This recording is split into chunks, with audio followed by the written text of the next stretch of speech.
Ассаламу алейкум, урматтуу мекендештер. Сиздер өлкөбүздүн патриоту болгондуктан мамлекетибиздеги ар багыттагы маселелер боюнча талкуулап турабыз.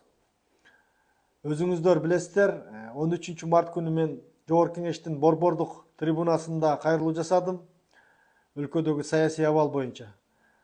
Сөзүмдүн акырында менин мандатымды мыйзамсыз алып атканы жөнүндө айтып, мен 12-чи депутат экенмин, кетип аткан.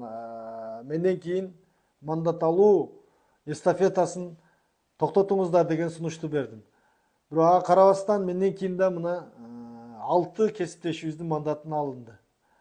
Кече болсо Мадумаров Адахам Кимсанбаевдикин алышты.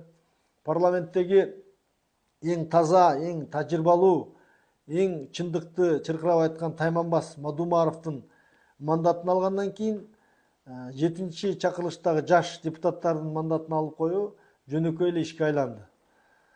Деги эле Кыргызстандын тарыхында 7-чи чакырылыштын депутаттарына болгондой кысым тарыхта болгон эмес.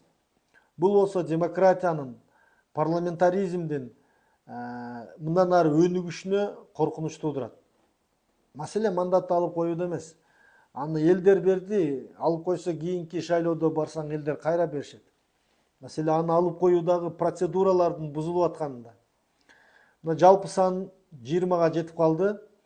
Ушунун баарын карап отурган парламенттин төрагасы Шакиев мырза кайсы кылмыш үчүн алып атасыздар, кайсыл мыйзамдар менен деп прокурордон, соттон бир да сурап койбогондугу анын абийирине байланыштуу иш. Ал эми президентти, парламенттин депутаттарын эл шайлайт. Бирок ал элдин шайлаган ишеними, алардын аманаты кыямат күнү сурала турган маселе. Буга да көңүл буруп коюшубуз керек.